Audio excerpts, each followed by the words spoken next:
Hello everyone. I hope you all are doing well. My name is Kashyap Rastan. I am a doctor by profession currently working in CGHS Jammu and I welcome you all to our channel Doctor Simplified. Before starting the video for today, I really hope that my audio is pretty clear to all of you and pretty loud as well.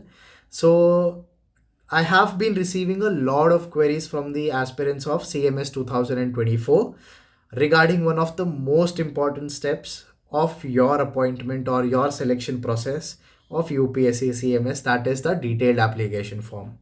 So I thought in order to answer most of these queries, the best solution to it is to share my own DAF form from CMS 2023. But before sharing my DAF, I want to clear 2 points here. The first is that I have hidden certain points or certain information which I think are either too private for myself or not too necessary to share in terms of DAF form.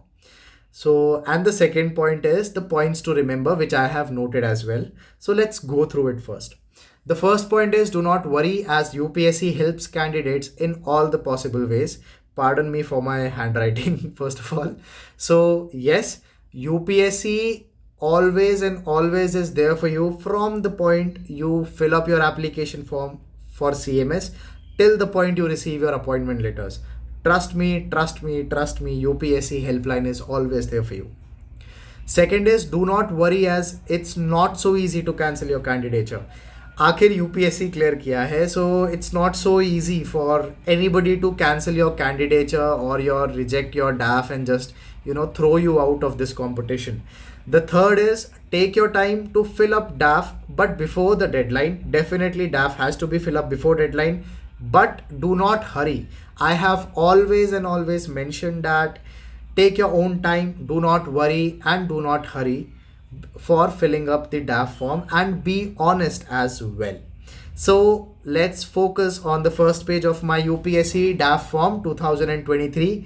You all can see on the top left corner the roll number 0301364, which for a fact was the first question for my interview as well. Name Kashyap Rastan. And in the second point, I have highlighted correspondence. So what is correspondence? See, correspondence and permanent address. Permanent address is your residential address of your hometown. Correspondence address is the present address where you are residing at a particular point of time at the present, where you would like to receive your letters or anything, your appointment letter, offer letter from UPSC CMS. Okay, so correspondence address is where you are living right now. Permanent address is your address of hometown, which is mostly printed in your Aadhaar cards as well. For the people who are staying in their homes, definitely correspondence address would be the same as their permanent address.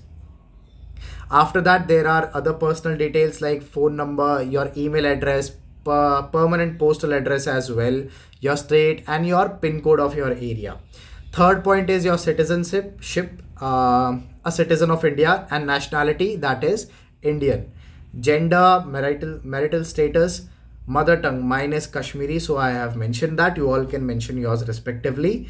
And also you have in the eighth point, you have to mention about your place of birth. If born in India, yes, and your state, district. I was born in Haryana, I have mentioned that. And in the PIN code, I had mentioned about the PIN code of my hospital. I had literally called the hospital while filling up this DAF form and asked for their PIN code so that I can fill up in this DAF form. And ninth point is regarding your community or your category. Since I belong to unreserved category, I have marked unreserved. For the people who belong to different categories, it is clearly mentioned in note 1, 2, 3, 4, 5, and it is clearly mentioned what all you have to fill, what all you have to upload as well. So kindly go through it, read it clearly and go through it. And let's move on to the next point. Point number 10 talks about the benchmark disability or the physically handicapped. So if you have the certificate of your benchmark disability, you all can fill it according to the dates of issuance and everything, keeping in mind. Now 10.2 is also the same.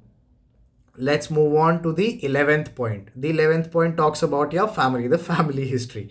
So, name of your father, mother, nationality, your present parents' address. So, if you are living as a family together, you all can mention that your parents are, if your parents are staying together, you all can mention your permanent address for both of them as well. So, the next point talks about the profession of your father. My father is retired, so I have mentioned that. Mother's profession is teaching. The state to which your parents belong. My parents belong to Jammu and Kashmir. I have mentioned that. And there is point Q, which talks about the assets your family possesses, either land, residential flat, or plot. You all have to mention it. So I have marked no in all of them because we don't own any. So in point number 12, it is what languages you all can read and write. So I can speak only Kannada, Kashmiri, and Punjabi. I can read, write, and speak Hindi and English. So you all can do it according to what all languages you can speak, read, or write. And the examinations passed. If you write any examination passed, definitely it would be an advantage for you in the interview, as the examiner would be impressed with it. 13 point is, it is, I know it is a very confusing point. What all you have to fill in it, what in the B point as well: certificate number, issuing authority, full address, date of issue. I had the same doubt. I had asked around 10 people regarding it. Everybody who was filling up the DAF form during my batch, I had asked them, and later on I came to know what it actually is. So I'm sharing with you all the secret recipe for this. So point number 13: do you possess the prescribed educational qualification? If you are qualified MBBS, if you have the degree, you have to mention yes. Let's come to the certificate number. Certificate number, it is or the certificate number of your degree. I have mentioned it in some of my comments in the previous video that certificate number is the number which is issued on your degree in the top left or right corner. Let's go on to my own degree. I have attached it, and let's see what the certificate number is. So yes, you all can see here my certificate number is 0400299, and here it is my MBBS degree. You can see the certificate number as 0400299. So this is the MBBS degree. The issuing authority is the university which issues it to all of you, and the date is the date of issue of your MBBS degree. So you have to mention all of it here. Okay. Now I hope this is clear for all of you. And this is pretty simple, but definitely confusing as well. Next, point 14 comes the educational qualification. You have to write about your 10th, 12th, and your medical final year. So the subjects, your CGPA, and you can write the division, name of your school or college. The same for the 12th as well. So there were aspirants who have asked me that do we have to just mention the average percentage of PCB, physics, chemistry, biology, or all the subjects? I have mentioned all the subjects in my DAF.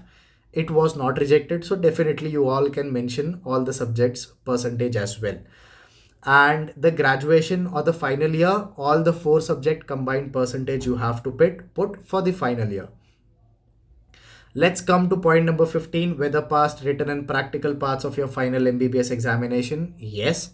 Date of written and practical part of your MBBS examination. You can write the date of your issue of final year marks card. 16th point is your rotatory internship. If you have completed, mark yes. Date of completion of compulsory rotating internship. Date of completion, and there is another point which talks about the likely date of completion of internship. So the thing is, when you are expected to complete your compulsory rotatory internship, and if you have extensions, and what is the revised date for your completion, you have to mention here. Okay, so I really hope it is clear for all of you. 17th point talks about, were you ever employed? I was not employed, so I have written no. If any one of you was employed, or especially in the government service, you all can definitely mention yes. You would be asked regarding it also. 18th point talks about the extracurricular activities. I would really like to tell all of you, be honest. Whatever you fill, I have filled up what all I have done. So I would request all of you to be honest here, because it's unlikely that they would ask you anything out of it. But if they ask, I would really believe that you would be happy at the point of interview if you know what all you have yourself written. Like if I have written that I play guitar, and the examiner or the interviewer asks me what all strings are in the guitar, name the strings in the guitar, how many strings, and if I don't know, so that would be a blunder, right? So be honest. What all you write, you should have an idea about it, not the complete history, geography, polity. You don't have to remember all that. So be honest here. Next point is your order of preference. This is a very detailed thing. If we have to discuss why you should choose this, and why you should go into railways or NDMC or CGHS, it is up to you all. DAF form, it's just 2 days left, so I don't think I would be able to make a detailed, very detailed video regarding it. I would really like to help all of you, because I was confused in this as well. So I'll think of a solution for this as well. So for now, let's focus on your first preference. For me, it was CGHS. I have mentioned category 1, second preference category 2. In first preference, there is CGHS. It was for me, but I don't know, it might be Ministry of Labor in this year as well, because some of the aspirants have got Ministry of Labor last year from my batch in category 1.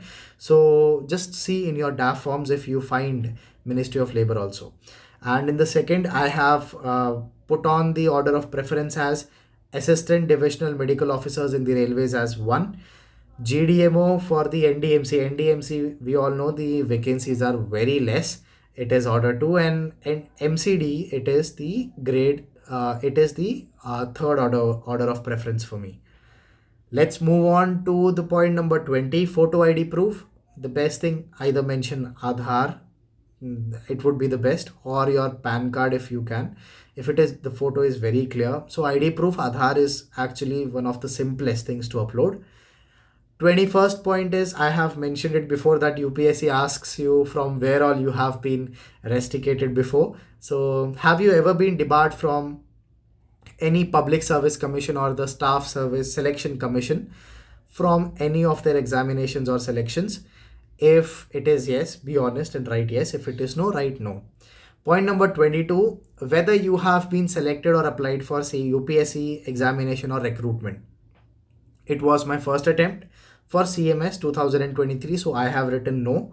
But if any of you have given this examination before, and if you have been selected or either you have applied, you have to mark as yes. 23rd point is the state of domicile. For me, it was Jammu and Kashmir, so I have written that. You can mention this, your state of domicile as well.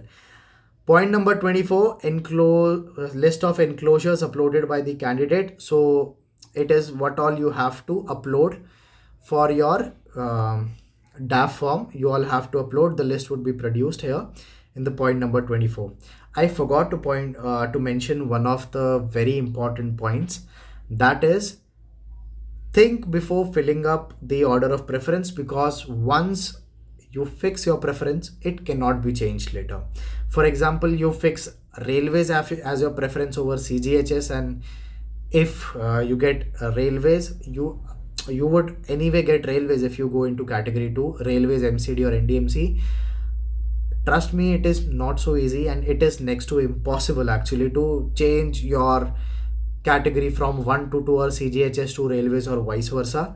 So think the most before you fill up your preferences, and because nobody would be able to help you later on, and you would have to write the CMS examination again in order to change your preference. So that was it for today's video. I have shared my own DAF form. I hope a lot of your queries have been resolved. If there are any such queries as well, I would really like to answer them in the comment section. All of your queries, all of your doubts regarding anything in terms of CMS, any suggestions are heartfully welcomed. And In the end, I just want to thank you all. Thank you so much for being till the end and to show all of your support. And if you find this video useful, kindly share it with all of your friends. And around 80% people who watch the videos have not subscribed. So I would request, if you find the videos useful and helpful, I would request you all of you to subscribe to the channel as well. So that's it for today's video. Thank you so much for watching. Stay tuned with Dr. Simplified.